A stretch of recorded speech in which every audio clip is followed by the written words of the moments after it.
Annual performance review. Time to explain, to reflect upon, maybe to sell your main achievements of last year. How will you approach this exercise this year? Same as usual? Or will you try something different this year? What are your expectations regarding this exercise?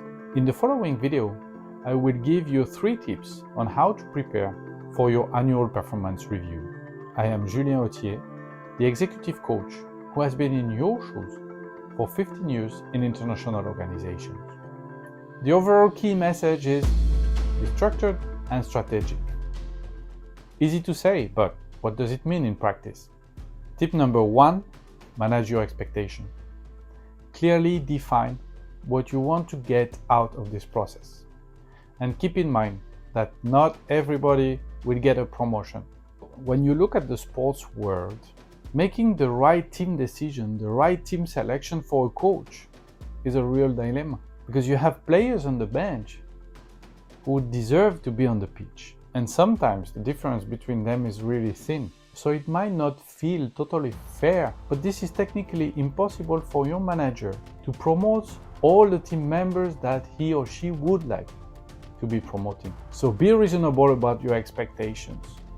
Are you really targeting for a promotion, for some specific recognition this year? Or would you rather build your case for the years to come? Or are your expectations different this year? Maybe you are expecting a different workload distribution within the team. You are expecting maybe to improve your work-life balance. So yes, manage your expectations and don't expect the process to be fair every year. Unfortunately, it won't be the case. Growth is not necessarily a linear process. Tip number 2, do your homework. Allocate and dedicate time to document your progress. All this process might be time consuming, and the chances that someone reads in details what you've been documenting or take it as a primary source of information, but at some point it will be useful.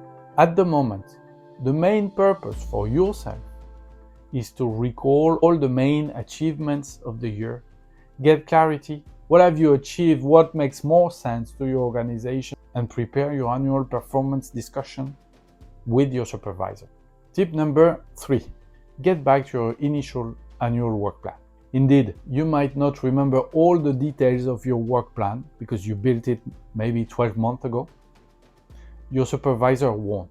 So make it easier for everybody. Mirror your key achievements with what was initially in your annual work plan. So once you got back to the initial structure of your annual work plan, my suggestion is to organize your report around 3 categories of output or activities. The outputs and activities that were planned and achieved. The outputs and activities that were planned and not achieved. And explain.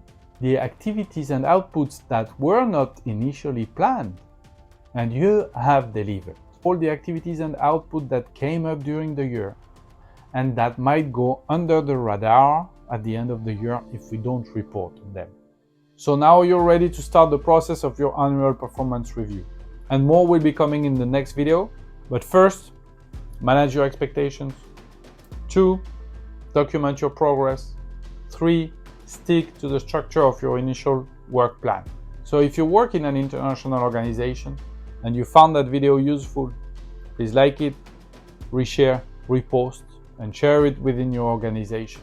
And please follow us on LinkedIn and our YouTube channel.